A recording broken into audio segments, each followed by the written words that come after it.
We're all doing what we can to stop the spread of COVID-19, and that includes wearing a mask when out in public. How you remove your mask matters too. Take it off from the back and be careful not to touch your eyes, nose, or mouth. Make sure to wash your hands when you're done. You should also wash your mask after each use. Keep masks you've worn in a sealed container until you can wash them. And remember, my mask protects you and your mask protects me.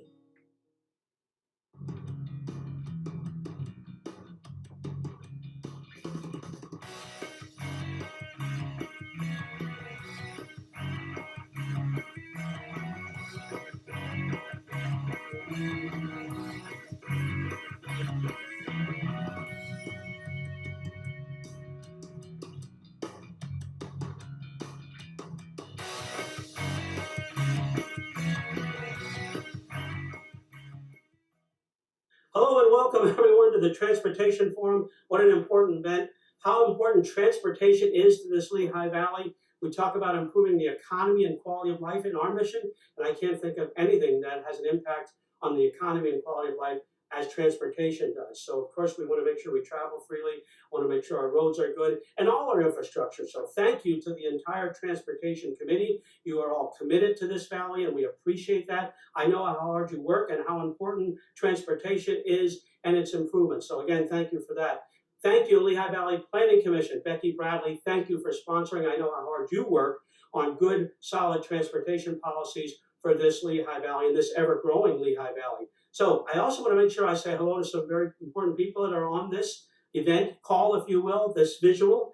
I want to say hi to John Hayes, our chair, Mary Lisicki, our vice chair, Ann Baum, Nancy Dishnot, and Steve Patterson, all on the exec committee. Hello, thank you for being here. Some elected officials, Percy Doherty, thank you for being here, and Whitehall Township Mayor Michael Harrickle. So this is going to be a great event. Enjoy it. Again, thank you to all of you for being concerned about the transportation situation in this valley and this nation as a whole. It's going to be a great show. Enjoy it.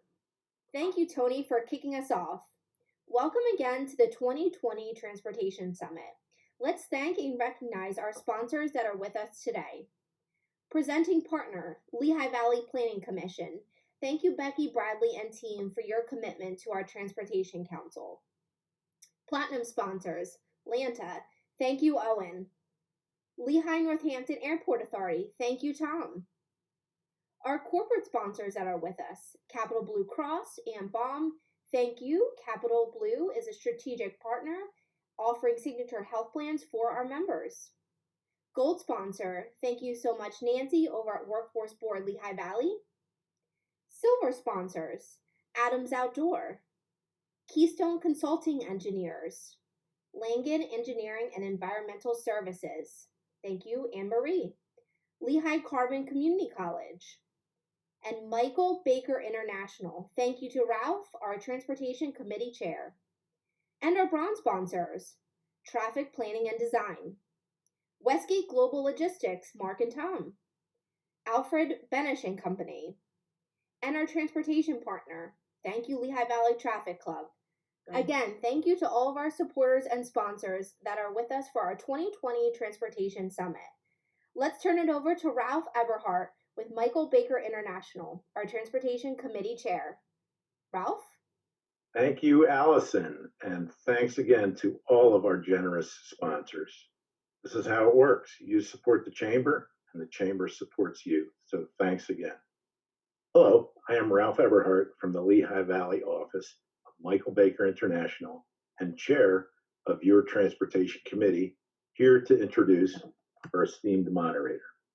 First, though, I must thank all the valued members of the Transportation Committee who meet monthly to represent the entire spectrum of entities with vested interests in the Valley's highly diversified transportation infrastructure. And let's face it, it's hard to think of a business or an individual that doesn't depend on that system on a daily basis. Hence the vital role that the committee plays in advocating for a safe, soundly funded, and sustainable network that operates efficiently across all modes of movement. Which brings me to today's exciting summit, aptly named Bike It, Walk It, Roll It, Bus It, Drive It. You'll hear from a distinguished panel of Lehigh Valley transportation leaders and learn how each of their areas of expertise interrelate and resonate with one another. You'll also get a firsthand glimpse of how COVID-19 has impacted their respective operations and their ongoing efforts to assure continued high-level service to you, the end users. And of course, as hard as we try, we can't seem to get through an annual transportation summit without saying the word funding. All kidding aside, the 2020 version is likely to be no different, with the coincidence of the expiration of the FAST Act, a presidential election, and a pandemic wreaking absolute havoc on transportation funding across the country at a time when revenue was already falling woefully short of meeting basic needs. What's being done about it? Well, you're about to hear the latest from your local panel of experts. So let's get to it. Heather Heeter leads the Transportation Business Unit for Borton-Lawson Engineering. Heather has 20 years of transportation experience delivering large, complex projects for the Commonwealth. Prior to joining Borton-Lawson, Heather worked for PennDOT, District 5 in Allentown's engineering office, and oversaw large-scale projects, some of which you may be familiar with, including Route 22, American Parkway Bridge, and State Route 903 Jim Thorpe Bridge replacement. She currently serves as president of the local chapter of the American Society of Highway Engineers and as my trusted vice chair on the Transportation Committee, where her responsibilities include putting this very event together. And if that wasn't enough, she's also going to moderate today's panel. I am now pleased and honored to present your moderator, Heather Heeter. Thank you, Ralph. Welcome, everybody. I'm Heather Heeter. I am the Transportation Chair for the Lehigh Valley Transportation Committee for the Summit.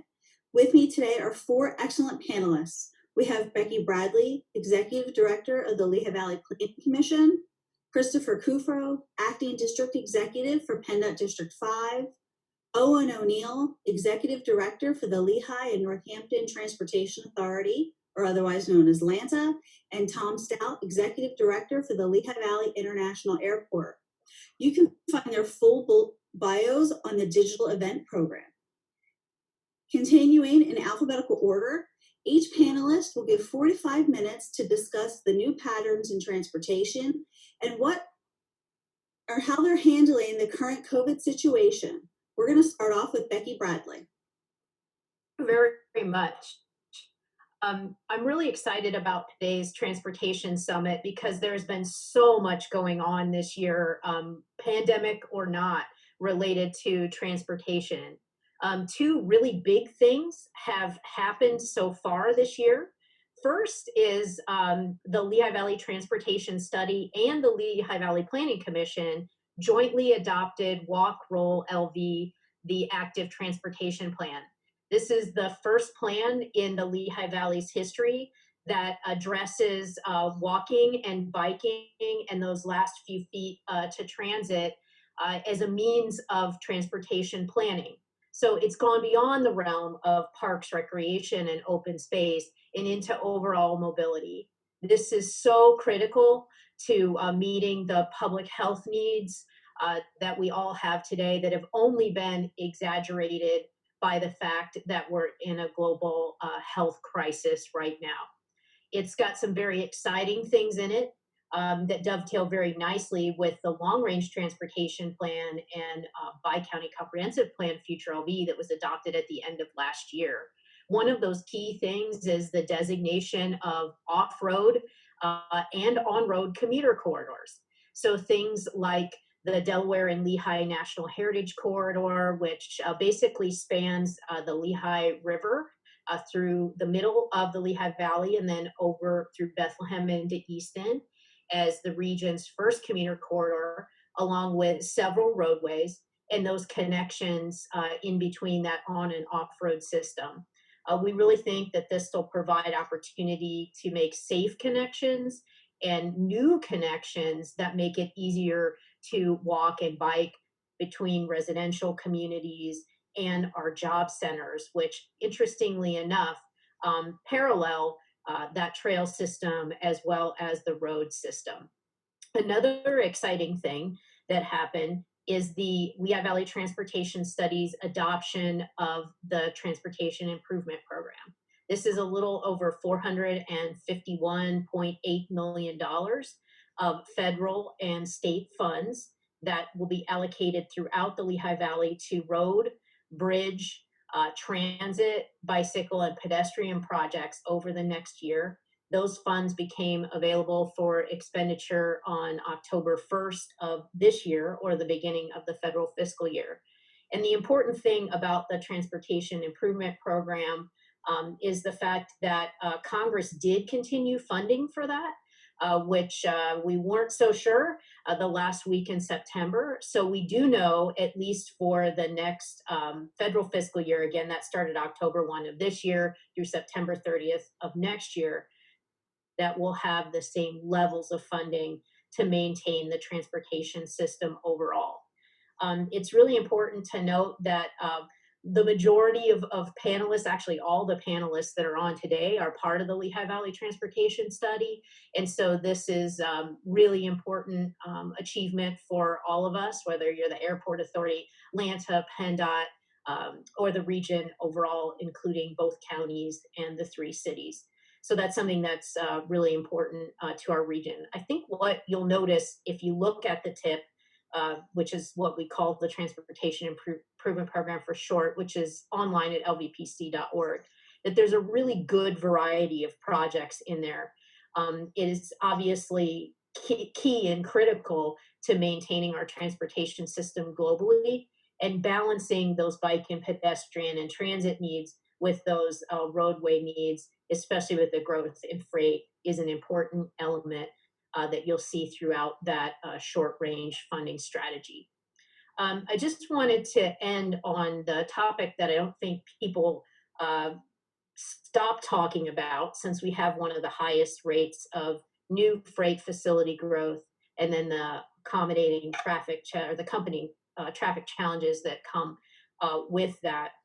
But just January through August in the Lehigh Valley, we've had over 4.7 million new square feet of warehouse logistics proposed in the Lehigh Valley, and another 733,000 square feet in general industrial and manufacturing.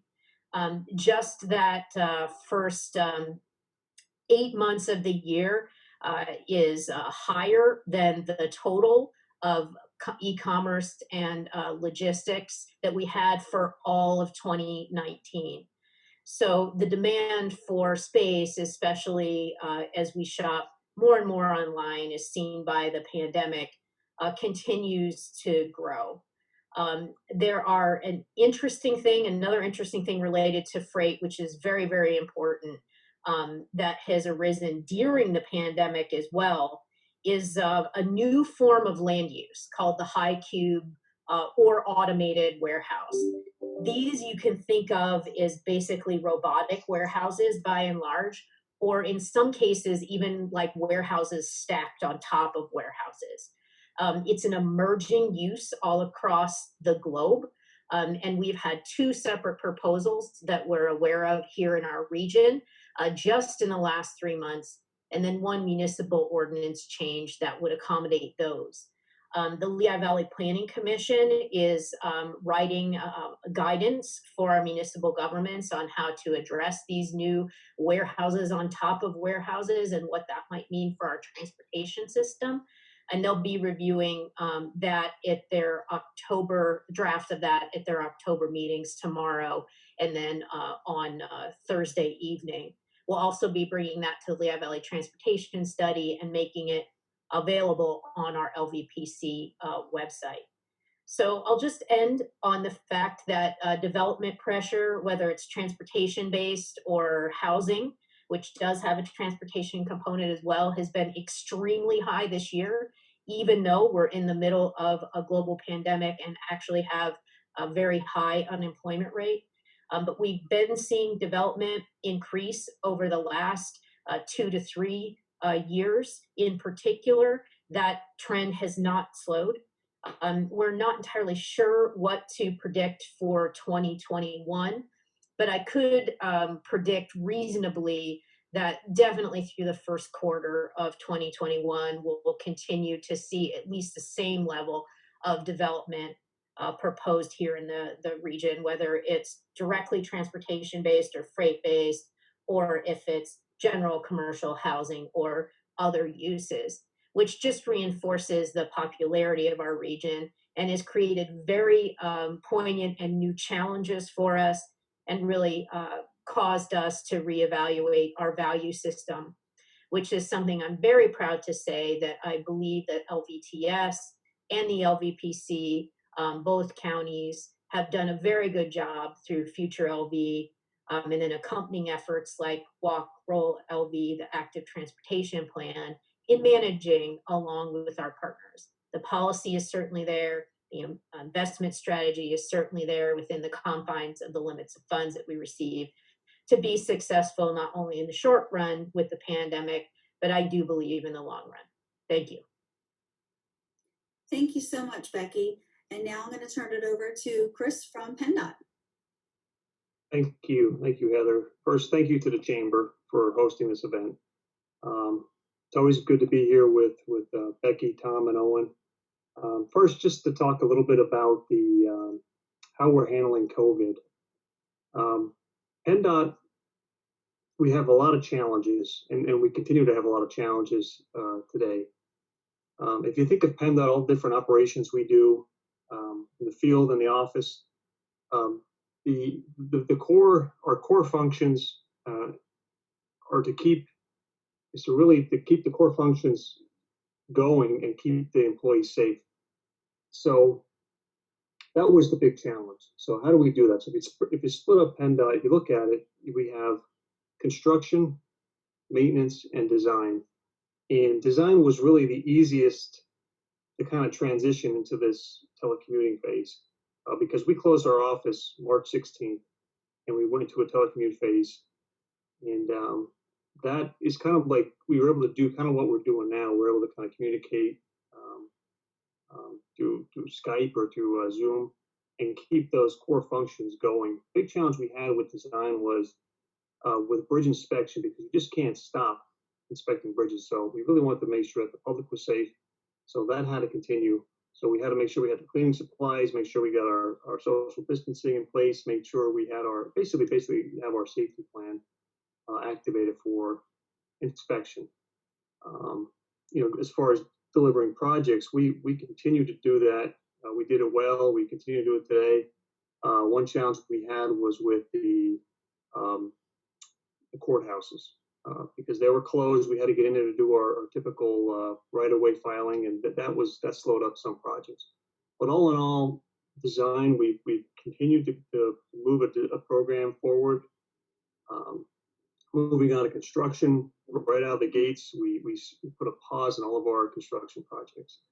Really needed to get safety plan in place. We need to get safety plan from our contractors, from our designers, from our consultant inspectors, and have PennDOT's plan implemented as well. So that took a few weeks to get in place. Then we slowly start bringing all of our construction projects back online. Social distancing, cleaning supplies. That was hard to get all these cleaning supplies for everything that we do out in the field. I mean, we went to, just by us going to Walmart during that time, we couldn't find anything. So even all of our vendors had trouble getting those supplies to us. So that we got over that. And to this day, we're moving forward with construction. Everything is moving ahead. We lost a few weeks in a lot of the things, but all in all, we're moving forward. Maintenance was probably the biggest challenge and still is to this day.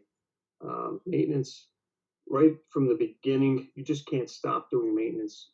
We need to have those crews out there. At this point, when we closed in March, we had still getting snowstorms. So we had to continue with some skeleton crews. We had to move and phase people in different shifts. So that was a big challenge early on, keeping the employees safe while maintaining those core functions. As we progressed further in a couple of weeks, we got all of our supplies in place. We got our safety plan in place, got that moving forward. And to this day, we've done very well. Now our big concern with maintenance is keeping everybody healthy. I mean, we can't get a COVID virus going through a maintenance facility when before a snowstorm. So we got to keep people safe and healthy. But that's just a challenge. It's something we're working through and we're dealing with. As far as how we're dealing with working closely with Becky and her group with the walk roll, they did a great job putting that together. PennDOT's a partner on that. We also do a lot of multimodal work through our TIP projects, and the TIP and TYP, a long range plan, and a long range plan, the 12-year plan. So moving ahead, that's kind of the way we're moving forward. Working close with them. We have, depending on what the questions are, we have a lot of examples of projects that we're working on with Becky and her group. But that's pretty much an update on where we are with our COVID policy. And depending on what the questions are, we'll be happy to answer whatever we can answer as far as that's concerned. So thank you. Thank you, Chris. And now I'm going to turn it over to Owen in Atlanta. All right. Okay. Yeah, in terms of just to give you kind of an update of what we were doing and have done in response to the COVID outbreak, when I think back on the first couple of weeks of the outbreak, it was really, especially as a very heavy operational agency, it was really kind of a fire hose of decisions that had to be made over the course of like 6 days. Really hugely consequential decisions that had to be made very quickly. And one thing that we really tried to do was to be as targeted as we could with those decisions. When you looked kind of nationally, a lot of transit systems, there was a little bit of a rush to do what everyone else was doing. Like, well, Atlanta's doing this, or Seattle's doing that, or so we should all do the same thing. And we really tried to kind of, while we needed to make decisions quickly, we wanted to make sure that they made sense. They made sense for our employees, they made sense for our riders, they made sense for the situation. And one of the things we really tried to always be mindful of is whatever decision we were making, what position were we going to put, especially our bus drivers, what position were we going to put them in? If we started putting in a lot of rules for who can ride and when they can ride and how they can ride, any rule you put in is something that our bus driver was going to have to enforce. So really kind of trying to be mindful of what position we were going to be putting them in. And so one of the things we did, one of the biggest decisions we made early on was when we looked at what to do with our schedules. And right when the pandemic hit, the highest level of impact was we were down about 75% from normal ridership, and in those first early weeks of the pandemic. And so we were kind of forced with the decision of, do we cut service back, lay off drivers, lay off mechanics? And when we really looked at, even though it was down 75% in terms of the usage and the ridership, what we saw was that the whole system was down 75%.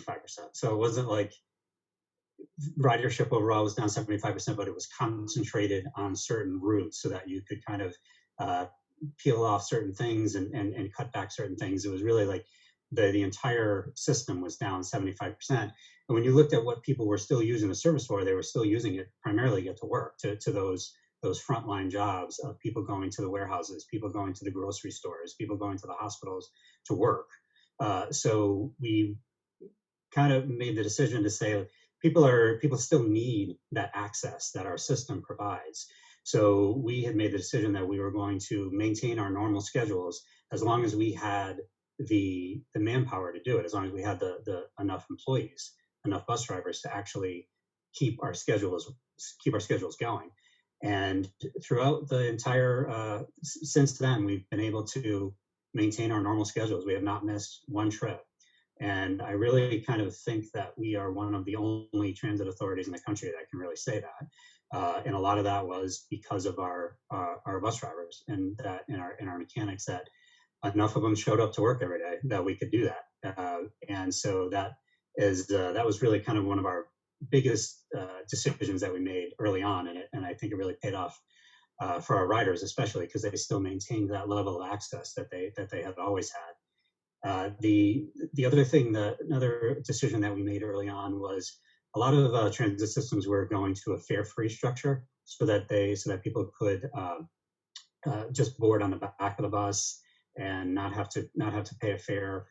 And one of the things that we were concerned about was if you made the fare free, because a lot of those transit systems were then experiencing, if the fare was free, then you had a lot of people just getting on the bus and riding it around, which was creating an exposure for the other riders that needed to be on there to go to work, and an exposure for the drivers. So we didn't want to go totally fare free, but again, kind of looking at what is the purpose of this decision, and we wanted people to be able to pay their fare quickly and move past the fare box quickly without having to stand there and fumble for a bunch of dollar bills and feeding it into the fare box, and then you're standing there by the fare box, and you and the driver are breathing on each other, and you're spending more time in line than you need to. So what we did was we very deeply discounted our 31-day pass, our longest pass, which is normally $60, and we started charging $10 for those, and to provide even more incentive for an even quicker way to pay your fare. We do have an app now where you can pay your fare with your phone. And so we said if you buy your 31-day pass over the phone and use the phone app, it was only $5. So we really saw a huge shift to people using those fare media. And so it's very quick, because once you get people who have those longer term passes in their hand, then they're just walking by and either swiping or showing their phone and scanning their phone and walking right past the driver. So there's not a lot of time or a lot of interaction between the driver or between other passengers. So that was something that we thought worked really well. The other biggest thing was kind of just that constant communication with the rider in terms of what the schedule was, in terms of what their requirements were, in terms of, we never required masks. We strongly suggested masks because it was never really clear that whether or not we could require a mask kind of legally. So we did have signage all over the place saying, please wear a mask, please wear a mask, please wear a mask. But again, that was another thing where it came down to, if we said it was required, again, we were putting our drivers in a position of having to enforce that. So we told our drivers, and that was one of the big things too, is to make sure our drivers were really clear on what they should and shouldn't do. We basically said to them right from the beginning, you can tell them, you can suggest it, say, hey, please wear a mask if you can, even if it's just pulling your shirt over your mouth or doing something. But under no circumstances are you to get into an argument with someone over a mask, so because we didn't want to put them in a position of then that turning into altercations. Verbal altercations tend to escalate, and then they become physical altercations, and we wanted to make sure that we avoided that at all costs.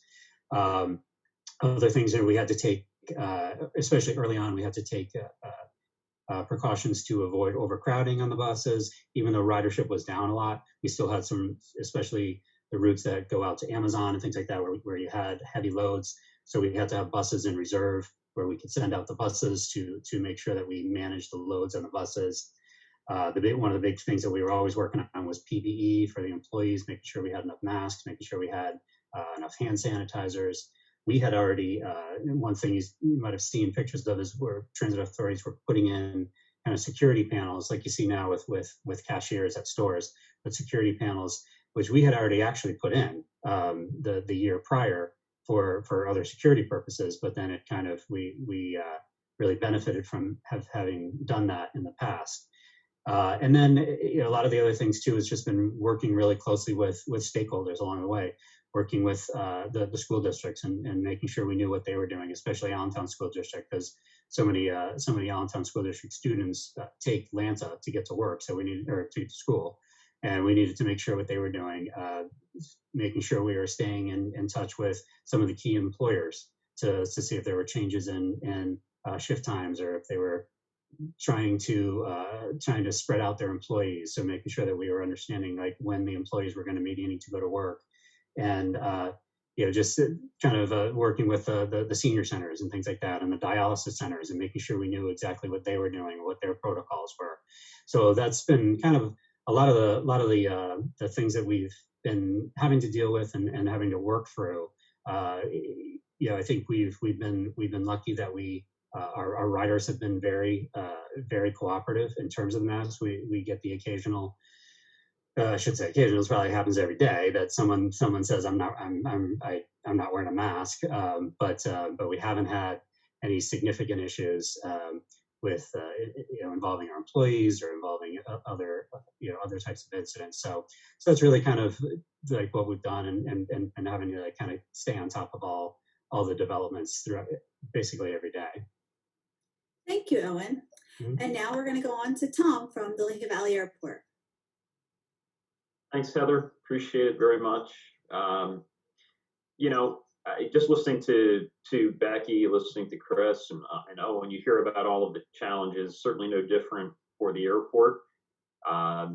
When I think of aviation, we were probably one of the first industries affected, and the way it's looking, will probably be one of the last industries to sort of recover from the pandemic. We were actually in the process starting, back in January timeframe, already taking a look at this new virus they were talking about in Wuhan. We were informing and meeting with staff, talking a little bit about this. In aviation, we've dealt with SARS and Ebola, H1N1 in the past. So we're kind of keeping our eye focused on the future and some really great things that were happening, but we had the other eye kind of looking at what was coming in this other virus, and whether this could be a factor for us. And by the time we had reached mid-March, we had a number of elements already in place. We were actually doing a number of cost reduction measures. Airports are highly regulated, but the business itself is also, the revenue is very volume based. And so our passenger traffic in April dropped to about 97% of the prior April. And since then, we've pulled some of that traffic back with about a 70% reduction, more or less, the last several months.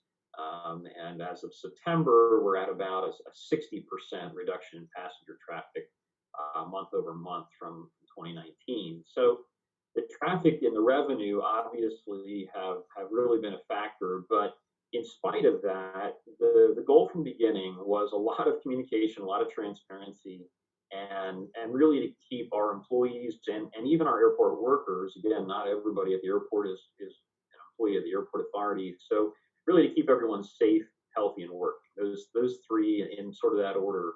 And safety is nothing new. All of our businesses and lines of work focused on safety. Certainly in aviation, it's paramount for us. And so that was really the sort of the idea. We started with a number of daily calls with our executive teams, our different departments, and just making sure we had the latest information. As everyone knows, the information was rapid fire. It was changing daily, coming at us fast and furious. So we have federal regs that we're dealing with. We also have the Department of Health and some of the state-related criteria. And it's always interesting in this scenario. There really isn't a pandemic scenario in any sort of emergency plans, particularly for airports. Aviation hasn't experienced one of these yet, and so we have an emergency plan that covers just about everything except that. So we were writing the plan and living it as we went. And when we were looking for guidance, what we found is that the FAA really was hesitant to issue a sort of federal mandate in a lot of cases for airports about what they should do or how they should respond. And our State Department of Health was actually very similar. They were actually deferring to the federal regulators about how we should respond. So we had a little bit of this look the other direction for guidance, and we really didn't have a lot that was specific to airports. And we were, an essential business that stayed open in spite of traffic levels. So, what we ended up doing is really investing in some technology, some electrostatic fogging sprayers and other things that helped us efficiently apply disinfectants in the terminal. Really buying the correct types of disinfectants, the EPA list N materials, and I think, Becky, just talking with her earlier, we were talking about some of the improvements in the airport, and she had mentioned social distancing, and I think we have about 780 decals throughout the facility on the floor and throughout, just marking all of the proper social distancing spacing. We had a lot of plexiglass put up very early on, again, at our counters and check-in positions. So, a number of the standard facilities improvements you've seen, floor markings, lots of hand sanitizing stations. But I think even Owen mentioned the challenge in getting supplies. In a sense, we were fortunate that our activity levels were so low. It meant some of our paper products weren't being used as quickly by passengers, so we had more for employees and workers, which was actually a kind of a silver lining to the drop in passenger traffic. But on the flip side of that, we had the cargo activity, and Becky touched on cargo a little bit. And our cargo activity year to date is up about 25%. Most people might not realize that ABE is actually the second largest cargo volume airport in the state. We're only behind Philadelphia. So Pittsburgh and Harrisburg fall behind the Lehigh Valley in terms of the cargo volume. And that's really something we saw take off, especially in the beginning part of this pandemic, is a lot more demand for air cargo. And so that continues to be strong. We continue to see that certainly growing. But a number of projects, were things that we started to focus on. Business of running the airport and keeping things safe and inspecting facilities and maintaining them, as Chris, talked about, doesn't change regardless of the volume on Chris's roads or the volume at the airport. So we're still mandated to do all of these different compliance inspections and regulatory compliance work, and a number of projects that were federally funded. We just received about $10 million in grants, things that go towards our runway project and a couple of other projects that we're moving forward. So we've been taking advantage of this lull and trying to get a lot of full steam ahead sort of on a lot of projects at the airport. My first question is for you. So we're going to move into questions and answers now. We have a couple questions that were sent in. Assuming the significant increase in freight traffic moving through the Lehigh Valley Airport, and if it continues on its current trajectory, do you foresee rebalancing the freight passenger needs in the capital plan if the COVID impacts to passenger volumes continue?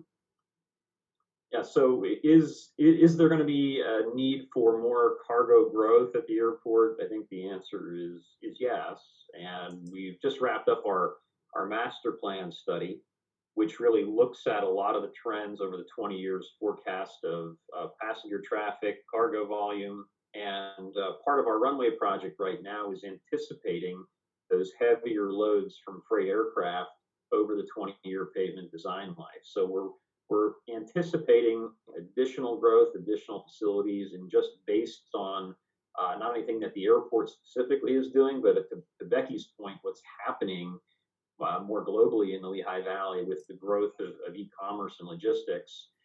We're really seeing that at the airport in terms of the support product of being able to ship the freight via air. So yeah, I think hopefully that answers the question. I think we're certainly anticipating that there's going to be additional demand needed for the Lehigh Valley, and certainly that's going to translate to ABE. Thanks. You hit on a really important part about how much freight really does come through the Lehigh Valley, and I don't think the common person, even a lot of people in our industry realize just how much freight really comes out of that airport. So I appreciate you touching on that point. Sure. This next one's for Owen. The future LV plan, and more commonly the comprehensive plans, set goals to promote the use of public transportation. What important things can municipalities do to promote LANTA services in their communities? Probably at the most basic level is really paying attention to the pedestrian infrastructure, because a lot of times when you see site development plans and things like that for new developments in municipalities throughout the Lehigh Valley, one of the things that gets forgotten is the pedestrian. Like how do you get from the curb into this building, and how can you cross the street? So one of the things that I think a lot of the municipalities in the region have thankfully gotten away from is, for years and years and years it was common practice to waive sidewalk requirements, and that was kind of almost a given. And the one thing that we've always said is, at a minimum, it's already in your ordinance. Like just don't waive it. Make people put the sidewalks in. One of the things that that then happens is the sidewalk ordinances tend to require sidewalks along the frontage. So they say, okay, so they put the sidewalk in along the frontage. But then what we tend to do when we look at it is saying, okay, people get dropped off on the bus at the curb. How do they get from the curb to the sidewalk? And then how do they get from the sidewalk into your building? And so those are a lot of the things that we work on with developers. And a lot of especially some key kind of high growth municipalities have been really good recently about working with us and the LVPC to make sure that LANTA gets to see those development plans early on, so that we can make those suggestions, and kind of just really kind of trying to make sure people understand kind of that complete trip. Like if you're coming to this destination in a way other than driving your own car, if you're coming in a bus, how would you get into this building? If you were being dropped off at the curb in a bus, and then how would you get home? How would you get the other way? Because people forget that when you're going back the other way, you got to cross the street and get on the bus on the other side of the street. So how do you cross the street? And so the really the most fundamental way to promote transit is really paying attention to that pedestrian environment, and how can people walk down these streets and cross the street, and where would they stand if they were going to be waiting for a bus or getting off of a bus. So that's really something that we really try to enforce with municipalities as much as we can. Thank you, Owen. It's such an important piece, but a lot of people, I don't think of sidewalks when they think of public transportation. They don't really pull the two together. Right. So I'm not sure who wants to field this next one. With increasing presence of electric and hybrid vehicles, why is it taking so long for the implementation of a mileage-based system? Or do you foresee an alternative mechanism being used that will be more sustainable, such as tolling, electric vehicle fees, vehicle sales tax fees, or vehicle registration fees? I'll take that, Heather. I'd say right now we're looking at all of that. We have a person just getting started, who's been appointed to that position of taking the lead on being the spearhead of looking at all options for additional funding. Because like the question stated, we're not seeing the revenue from the gas. Even before the pandemic hit, our revenue stream was going down. And with the pandemic this year, we're down about 20-25% in gas tax revenues. So even aside from that, we had to start looking at some different options. So everything's on the table. We're going to be looking at everything that was part of the question, and there's going to be recommendations made. Hopefully, we're going to try to move through that quick and make some recommendations to the secretary on some different ideas on how we can proceed in the future. But yeah, it's a big problem, and it's something that's not an easy fix, but we got to start. We got to start somewhere. We got to come up with some better ideas. Thanks, Chris. Becky, with the Lehigh Valley transportation infrastructure system across all modes, what do you foresee it looking like in the next 5 to 10 years and changing due to some of the impacts we're seeing now? That's a really good question. We've been monitoring traffic pretty closely alongside the Pennsylvania Department of Transportation. And there's 4 counters that are permanent traffic counters installed in various locations around the Lehigh Valley on I-78, 33, for example. We've seen truck traffic just during the pandemic actually increase and account for roughly a third of all trips on I-78 and then parts of Route 33. And passenger traffic is actually returned to about the level that it was, passenger vehicle traffic prior to the pandemic. We, based on the development that, we see and provide advisory guidance to developers and municipal governments on knowing what we know about changes to alternative fuels and other things by the auto industry and the transportation industry in general, I think that we're really in for an extended period of change. There'll continue to be growth in freight traffic. And I know we've broadened our definition of freight, not to just include tractor trailers, but also Amazon delivery vans and, your FedEx drop-off trucks and things of that nature, because those are the types of vehicles that are moving goods around. And it really reinforces the fact that the freight industry itself and moving goods around is inherently multimodal. To Tom's earlier point of how, things come in by airplane, go out by airplane, they get into a truck, whether it's a box truck, tractor trailer, vice versa. There's a lot of modes intersecting. That's only going to increase. It's going to put additional stress on our roads. Yet the improvement in vehicle fueling technology has a lot of, I think, of opportunities to help with air quality. And then as we move into a more automated future in the 15, 20, 25 year and beyond time horizon, some real, I think, improvements in safety. But it's going to be, quote unquote, a long road in between now and then. But we're definitely in the time of great change. And we have to be mindful of that. I know that we've actually accelerated our timeline and our thinking on the transition from in-store shopping to online shopping. We've increased that timeline. What we thought was going to be a 15, 20-year timeline, we think is now going to be a 5 to 10-year timeline. That has a transportation impact as well as a land use impact. And so there'll be things like that we're just going to have to, evolve in real time, plan for whatever that new normal is. In that given time frame.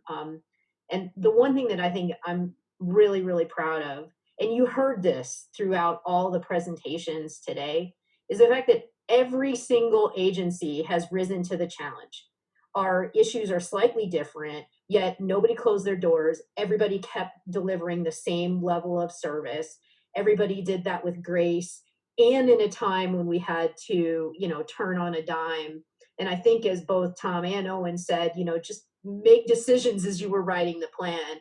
But they were ultimately very thoughtful. And so I think that we'll continue to do that as a region and as partners and collaborators going forward. Thank you, Becky. And I want to wrap up on a positive note. I know everybody, we talk about 2020 and the horrors of 2020, but I think, there's been a lot of positive that has come out with, adjusting how we do things. So I just wanted to throw this out there. Everybody could take a couple minutes. What kind of positive changes have occurred in your organization because of the pandemic that you want to carry forward, in the future years when this is behind us? Anybody to jump in? Anybody, go ahead. Okay, I'll go. I think a lot of it is, there's a lot of things you say, oh yeah, I never really thought we could do it that way, and now we're doing it that way. And it kind of the emergency gave you the reason, gave you the kind of the opportunity to make a really big change really quick, and then things kind of worked out a little bit. I think like for us, the fare thing, that was always a question of why are transit authorities charging these really big fares, and when that really just kind of disincentivizes the use of transit. And so things like really deeply discounted fares and pushing paying your fare with your phone, that those are things that I think will stay, and it'll be hard to kind of walk back from. And so that's something that might stick around. I think also kind of looking at, especially like on our paratransit system, where we're kind of looking at, we're kind of taking the thought of like serving the purpose of the trip rather than the trip itself. For example, we go and send a van to pick up an 87-year-old person to bring them to the grocery store, and then send another van 2 hours later or an hour and a half later to pick up that same 87-year-old person with 7 or 8 bags of groceries to bring them home. And it's kind of like, why are we doing that? Why don't we just arrange to have those groceries delivered to that person? Or we bring a lot of people just to the pharmacy to pick up a prescription. It's kind of like, why are we doing that?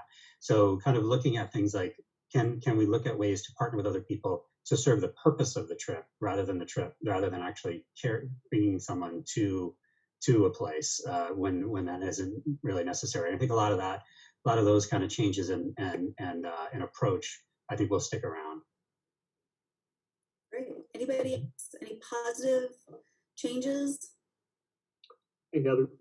For PennDOT's point, for us, a big positive out of this is really just taking advantage of all the technology that was out there.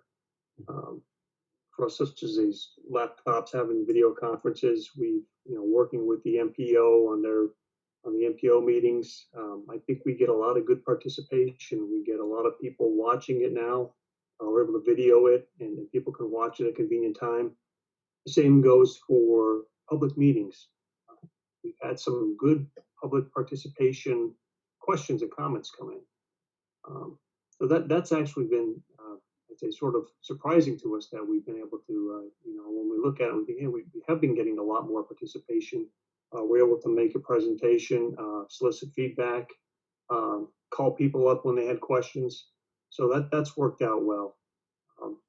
So just the whole project delivery from the PennDOT point of view, just getting the public more involved. I think there's been a lot of positives where you would think it would be a negative, but I think it's worked out surprisingly well. And a lot of this stuff we wouldn't have pushed it unless we had to. I think the fact that we're pushed into this situation really opened a lot of eyes on what we can do and take advantage of as far as technology goes. It helps us out too with the planning process as well as looking at projects. Taking a hard look at projects. And if we do have, if we see trends moving forward, if there are going to be a lot less traffic in certain areas, we have to rethink how we're going to look at the different priorities moving in the future. I think that's a big takeaway from PennDOT, is just really taking advantage of the technology that was around us and really pushing us to use it and then make the most of it. Great, thanks. Tom or Becky, any positive takeaways from 2020? Yeah, I mean, I'll jump in here, Becky, and I think hey, just last week, we announced some new air service starting later this year. If someone had told me a few months ago that we'd be announcing a new nonstop destination in 2020, at this point, I'd say they maybe needed to rethink that a little bit. But starting December, we've got some Washington Dulles service, and so really exciting development based on the fact that there's a lot of leisure travel still looking to move south from the northern parts of the U.S. and capturing some of that activity, which is a destination we were really talking to United about for quite a while. So it's funny how things still can line up. I think the other thing I've really noticed is that this has presented challenges for people at work and at home, telecommuting and, with schools and some of the challenges that families are facing. And one of the things I'm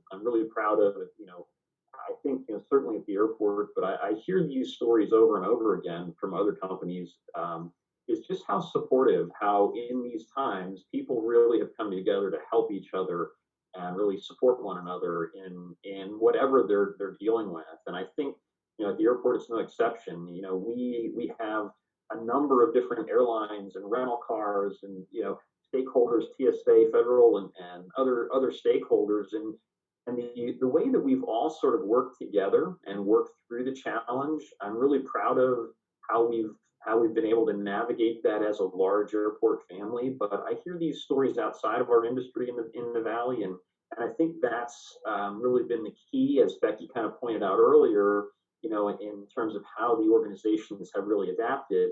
And I think one of the positives is just the fact that the adversity isn't something that we were really pushed behind by. It was really something that we were able to embrace together and kind of take a team approach. I think that's what we realized early on is we're gonna be able to get through it, but in order to get through it, we have to do that together. Great. I couldn't agree more, especially with everybody in working environments and, obligation with kids and different things. I agree that a lot of people have stepped up and kind of accommodated that. For sure. How about you? Any positive takeaways from this challenge? Oh, there are many. I think one of the things that has been very positive to come out of the pandemic is all of these policy things about balancing all things and valuing public health as a component of transportation, and transportation is a component of land use, and so on. And so in our environment is a component of all of it, is something that every one of the panelists has been involved in and helped set that policy through Future LV or Walk Roll or the Traffic Safety Plan, or all these different initiatives that we get to work on and are really lucky to get to work on. But now the general public sees that as well. They see the direct benefit of having access to multiple modes of transportation. They see the direct benefit of valuing all the different assets that we have in our community as a component of not only lifestyle and choice, but also as a measure of right and equity. Those conversations you could not have had, and the way with the depth and texture that we've been able to have them as a result of the pandemic. People now see, because they've had to slow down and take the time to see and reprioritize what it means to them, their families, their friends, other people in their community, their coworkers, so on and so forth. And I think that focus on the human aspect of things, but also the spatial aspect of things and how those two things are inextricably linked has been one of the most positive benefits of the pandemic. And if we can continue to focus on all those components of equity and all those components of mobility and the environment and land use and how they come together, our community is only going to benefit now and into the future. Thank you so much, Becky. And thank you all so much for being part of this panel. Thank you from the Lehigh Valley Transportation Committee. We all thank you for all of your input and insight. Thank you. Thank you. Thank you. Hello, my name is Fred Keck, and I'm a past president of the Traffic Club in the Lehigh Valley. We've been in existence since 1934 and are the longest running logistics organization here in the Valley. We've been in partnership with the Chamber for a number of years now, giving out our annual scholarship, which we've been doing for over 20 years. It's great to be able to fit in between groups like the Transportation Funding Panel, which you just heard from, as well as the airport session, which will be coming up shortly. Those things tie into what we do and how we do it. Without either one of those, the Lehigh Valley would not be what it is. Our organization has members from both of those groups as members of our organization as well. We try to pull together truck drivers, warehouse people, planners, developers, along with building owners and users to bring a whole cohesive entity together on how things move in, through, and about the valley. And because of that, we always want to support and grow the organization and the knowledge base herein. So this year, we're able to give a scholarship, as we do often, or every year, to somebody named Cody Weber. Cody, his family is a member of the club, and we give our scholarships to members, their siblings, their children, or somebody directly related to them. And this year, because Cody received a scholarship, I want to present him with this check. Thank you very much. And it's for $1,000. And as I said before, he's going to be going to Northampton Community College, working on some of his undergraduate program before he transfers to Shippensburg. And he's going to study logistics and supply chain solutions, which we all know here in the Valley is very important to everything that goes on here and how we get stuff here and how the Valley makes a lot of its money. So congratulations, Cody. Thank you very much. Enjoy your money, enjoy your school, especially virtually. Yep. Thank you very much. And after us now will be the Lehigh Valley Airport session. Thank you. I'm Colin Riccabon, Director of Public and Government Relations for Lehigh Valley International Airport, or ABE. Thank you for attending the Transportation Forum presented by the Greater Lehigh Valley Chamber of Commerce. We appreciate the hard work and dedication of Tony Iannelli and the entire Chamber team for coordinating this event during difficult circumstances. Your participation is critical to our region continuing the positive momentum towards building a transportation infrastructure that meets the growing needs of our Lehigh Valley. All of us have been challenged by COVID-19. And while the pandemic has dramatically reduced passenger traffic at ABE, we still know the future is bright and will fly high once again because we're strong and resilient like you. We deeply appreciate the trust and confidence the Lehigh Valley has placed in all of us to be ready for that moment. ABE is a proud platinum sponsor of this event. Enjoy the rest of the forum, and thank you. You know, this event is on steroids. This event is not like anything we've seen before in aviation. It's dramatically different. Its impact is much deeper and it's much longer lasting. The coronavirus has the nation's major airlines bleeding cash, even as some passengers start to trickle back to the sky. The crystal ball in terms of the forecast, what to think about and what things are going to look like, is a little cloudy. When this hit, essentially we were monitoring this situation early January. We were taking a close look. We were issuing memos, having staff meetings, really focusing on what this virus was doing and the latest information. Certainly by March, we all know what happened, and we were really faced with a really trying situation here and across the Commonwealth, across the country. So for us, if you haven't traveled, if you haven't been with us in a while, it's certainly going to look a little different. A lot of signage that you haven't seen before. When you first appear at the airport, one of the first things you're going to see is a sign for wearing a face mask, a face covering that covers your nose and your mouth. And that's going to be important before you enter the facility and anytime you're in the facility. Certainly that's one part of it. The other sign is about 800 different decals on the floor that deal with social distancing and giving us proper 6-foot spacing in different lines and queues throughout ticket counters, checkpoint experience, so at our concessionaires. So we're just making sure, again, reminding people of those types of behaviors, right? So the other stuff that we're talking about are how we're protecting people behind plexiglass. And so a lot of those counters, a lot of those security check-in positions at the TSA are all going to have a plexiglass shield. So you'll see that as well. And hand sanitizing stations. You're certainly going to have those in key points throughout the facility, but particularly around the security checkpoint when there's a lot of contacting your personal belongings. So we want to make sure people have an opportunity to wash or otherwise sanitize their hands as they're moving through the facility. What we're using are some different technologies as well. So things like electrostatic sprayers that we can deploy in the evening when the terminal is empty. We can basically make sure we're going through the facility to disinfect a number of touch points, seating areas, other areas that we want to make sure.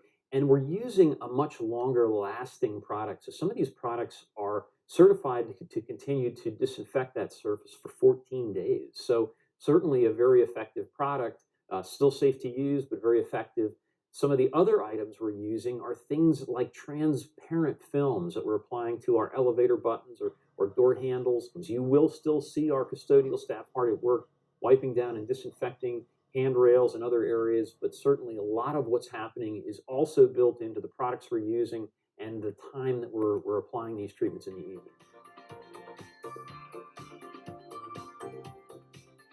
When the pandemic struck, there was certainly a lot of information that we were trying to convey to people, a lot of information we were trying to get out to the traveler. And there was so much, it was almost kind of that avalanche of information that was coming on a daily basis. So we wanted really a way to streamline and basically take that information and present it in a way that was easier to understand, easier to digest, and very recognizable. And what we did is we introduced a new staff member to do that, Abe the pilot. And Abe was able to condense a lot of the important health and safety mitigation measures that are recommended by the CDC, the Pennsylvania Department of Health, and really list those out for travelers. So as you're moving through our facility, you'll see Abe. When you see signs or banners or other information with his picture, you'll know that there's some great information about how you can make sure you're traveling safe. And he'll help you do that along the way. A number of people have asked us about, is it safe to fly on board an aircraft? And in fact, when you look at the way that air circulates on an aircraft, it makes it extremely safe to fly. Why is that? The air itself is provided overhead, and it streams downward and is collected by return ducts on the floor of the airplane. That air is exchanged and filtered through HEPA filters, the same HEPA filtration you'll see in hospitals. And that air is exchanged every few minutes. So what happens is anything that potentially might be in the environment is filtered, it's exchanged with new outside air, and provides a very healthy environment on board the aircraft.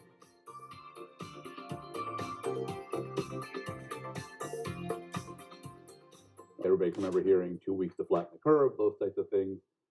It's obviously lasting much longer than that, and we now know this is a more long-term issue we have to deal with, and the airlines have now figured that out as well. So they definitely very quickly started cutting schedules, removing destinations, things like that, which they had to do. They were trying to basically stop the bleeding, so to speak. They're bleeding a lot of cash, and they had to find a way to stop that. We definitely saw them pull back. We saw United pull out of Chicago for a while. We saw Delta pull away from Atlanta.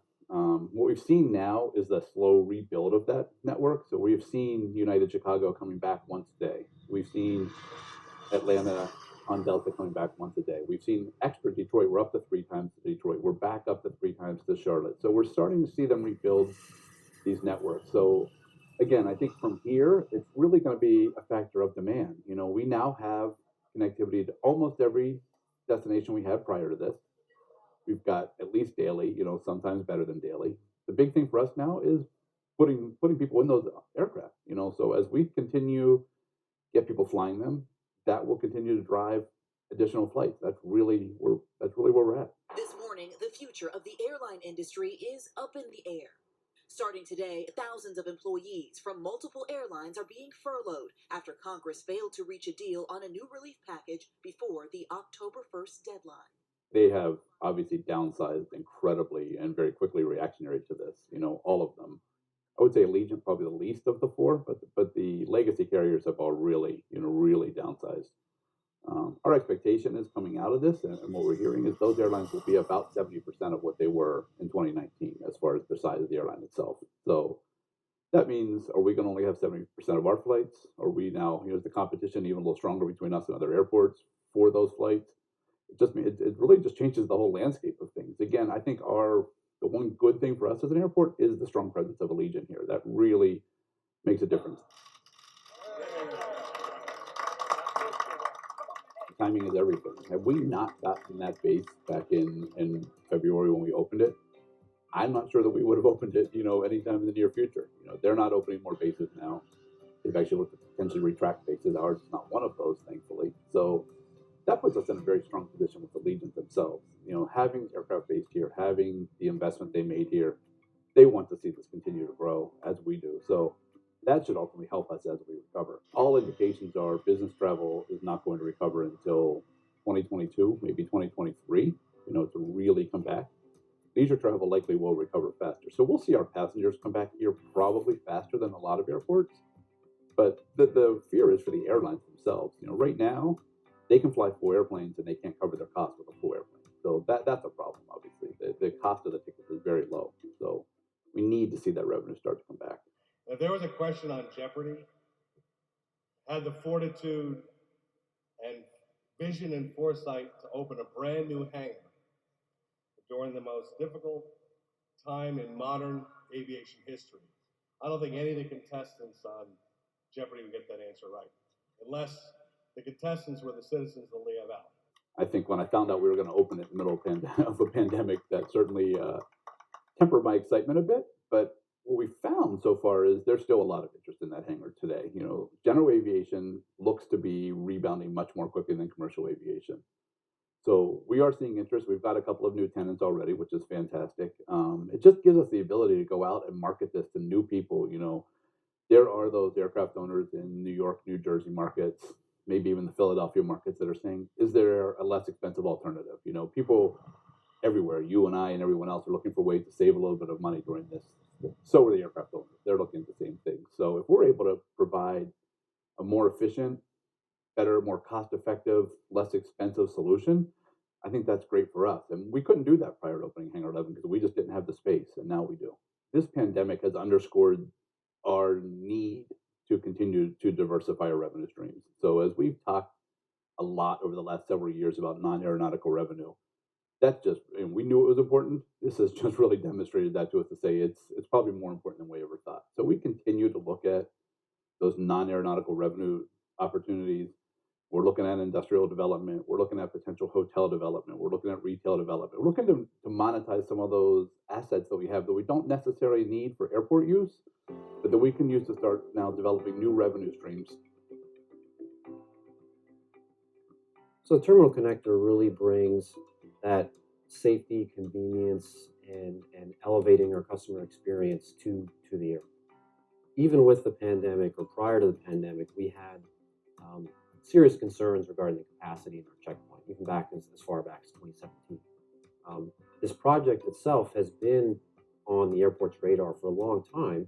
It's just with other projects and some of the other funding limitations, you know, it's someone been put on the back burner. But it's gotten to the point now we really can't wait any longer to do this improvement. I mean, folks that fly through here obviously know what the existing checkpoint is, not even from a wait time if there are a lot of people, but just from close proximity, the dark, low ceilings, and so forth, and making sure we have the latest and greatest technology for our passengers. So even with the pandemic, and you may have seen articles of other airports around the country continuing to do work, even if we start this January, which is what we're looking to do, it's a 2-year project. So having that in mind is a big push as to why we're continuing now and not waiting 6 to 8 months until traffic kind of starts rebounding, because by the time things get back to normal, what we're projecting and hoping, the connector will be in place, will be up and running, have the ability to continue to expand our service, continue to offer those amenities, first-class facility. 624 pavement project, multi-year construction, $80 million, 6-year program that this last year actually rehabilitated the pavement of the runway, which obviously is our primary concern. The big challenge has been, you know, the runway is really the heart of the airport, and where the two runways intersect, in the intersection, is very coordinated in terms of what we have to do to get the work done. And last year we had to do an intersection closure, which shut down the airport for 52 hours, and we would get in there and do the repairs. We're looking to have another closure at the end of 2021 to do kind of the final pavement strengthening and other grading. But again, we've already had the conversations with carriers and continue on a monthly basis to remind them of the importance of doing this once and getting it done. The next big thing to keep on the lookout is for some parking improvements that we're doing, just in terms of equipment, expanding parking positions. The support that we get from the funding, the community, legislators is absolutely critical, because without that, doing the project really isn't as feasible as we're trying to get it done. And the funding aspect, the support, goes a long way to really show that the airport is a community asset, and being a community asset makes it critical to have funding in place, to have these kind of projects to continue the service that members of the community expect and want flying through our local neighborhood airport. Certainly 2019 was a year for us to remember here at Lehigh Valley International. It's our 90th year, and we were certainly flying high. It was a fantastic year, and by all accounts, we were well on our way to 1 million passengers in 2020 before the pandemic struck. The takeaway for me about this facility is it's been 90 years. This facility will be here for another 90. And there have been challenges in the past. This airport has survived the Great Depression amongst a number of other events throughout our history. This airport will be here and will be stronger than ever. We will be ready to serve the customer, and certainly we'll have some new facilities. Things are going to look a little bit different in a few years when the industry comes back, but the industry is very resilient. While it's going to leave a mark on us, we are going to be stronger as a result of it. We will persevere. We're going to get through this, but we're going to do that together. And we're excited when it's your time to fly to welcome people back to Lehigh Valley.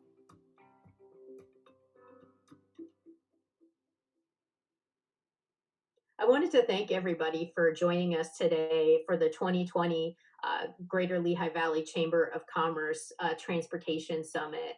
As you can see from all the presenters and the wonderful questions that we received, we have a really positive and engaged community regardless of the challenges in front of us, and that we'll continue to remain resilient and we'll continue to remain responsive as we plan for and then implement the new normal. What's really, I think, very important is that you can see that there's a very strong relationship between the private sector, the public sector, and even the nonprofits in managing our transportation system and making it accessible to absolutely everyone. And that we need to support each other. So whether it's visiting a local restaurant, grabbing some takeout, going to a local grocery store, visiting our many service businesses to make sure that our homes are maintained and repaired, that our businesses continue to function is so critical during this time. We do that with each other, and the only way that we make it through this pandemic is together. And so I just wanted to thank all of you, regardless of what sector that you work in, for supporting the Lehigh Valley, supporting our community, our local businesses, and together we're going to be a safe and more mobile place to live, work, and play. Thank you. We're all doing what we can to stop the spread of COVID-19, and that includes wearing a mask when out in public. How you remove your mask matters too. Take it off from the back and be careful not to touch your eyes, nose, or mouth. Make sure to wash your hands when you're done. You should also wash your mask after each use. Keep masks you've worn in a sealed container until you can wash them. And remember, my mask protects you and your mask protects me.